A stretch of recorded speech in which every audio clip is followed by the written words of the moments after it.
as it explains the enduring legacy of Voyager missions, which surpass all records, surpassing any other space mission in history, in fact. Ram Ram सारे भाइयों ने guess what channel पे आप सभी लोगों का स्वागत है। भले हमारे 75 हार्ड डे का ये पहला दिन नहीं होने वाला है, लेकिन वॉयेजर को 50 साल से भी ज्यादा हो चुके हैं अंतरिक्ष में गोते खाते हुए, और दुनिया में लगभग हर कोई इस मिशन के बारे में जानता ही है। और साथ ही साथ इस मिशन ने पूरी दुनिया को काफी ऐसी नई डिस्कवरी करके दी है जो कि हमारे इन फ्यूचर काम आएगी। भले हम वॉयेजर मिशन के बारे में जानते हैं, इसकी डिस्कवरी के बारे में जानते हैं, लेकिन इसके पीछे के असली हीरो के बारे में बिल्कुल नहीं जानते। कैरी फ्लेंड्रो, शायद ही आप लोगों ने इनका नाम कभी सुना होगा। ये एक एरोस्पेस इंजीनियर है। ये वो शख्स है जिन्होंने वॉयेजर 1 की ट्रेजेक्ट्री और इसके पाथ को डिस्क्राइब किया था, जिसकी बदौलत ये वॉयेजर 1 मिशन अभी तक सक्सेसफुल है, और साथ ही साथ इसका वॉयेजर 2 मिशन भी सक्सेसफुल हुआ। इन्होंने अपने टाइम पे इतनी तगड़ी कैलकुलेशन कर दी थी कि वॉयेजर 1 का फेल होना बिल्कुल भी पॉसिबल नहीं था। मिड 60s के टाइम पे JPL यानी जेट प्रोपोर्शनल लेबोरेटरी के अंदर इन्होंने एक ऐसी डिस्कवरी की जिन्होंने पूरी दुनिया के होश उड़ा दिए। इन्होंने इस सोलर सिस्टम के आउटर प्लेनेट जैसे कि जुपिटर, यूरेनस, नेपच्यून और सैटर्न के एक ऐसे पैटर्न के बारे में पता किया जो कि 1970s से लेकर 1980s के बीच में आने वाला था। और उन्होंने तो यहाँ तक कि ये भी पता कर लिया था कि ये लगभग 175 ईयर्स में एक बार होता है, और इस अलाइनमेंट के दौरान हम काफी इजी से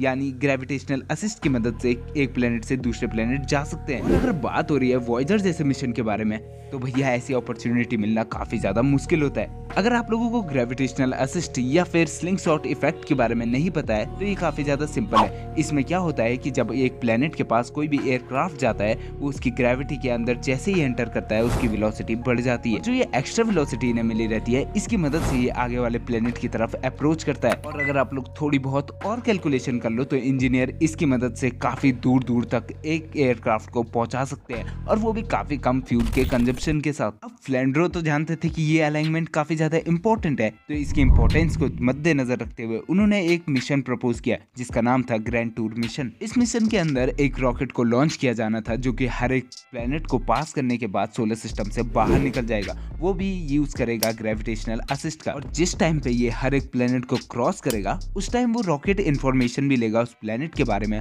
और वापस अर्थ के पास भेजेगा।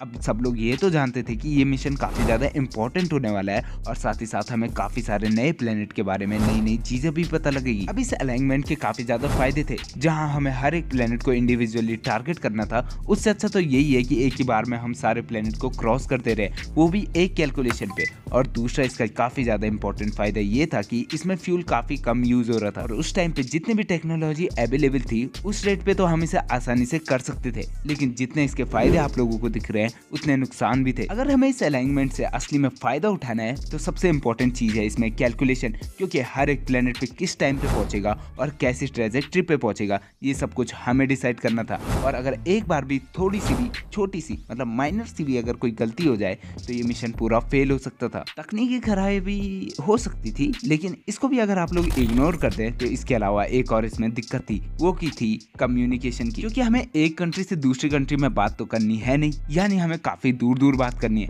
तो उस टाइम की सबसे एडवांस टेक्नोलॉजी हमें लगनी थी, क्योंकि हमें अब बिलियंस ऑफ किलोमीटर में डील करना है। और इन सब चैलेंज के बावजूद उनका प्रपोजल सेलेक्ट हुआ, और ये आज के टाइम पे वॉयेजर की सक्सेस का कारण भी बना है। खैर, अगर आप लोगों को भी मेरी सक्सेस का कारण बनना है, तो सब्सक्राइब करो।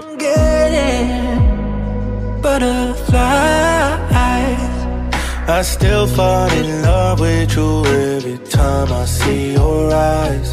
It takes me back to the first time I saw you.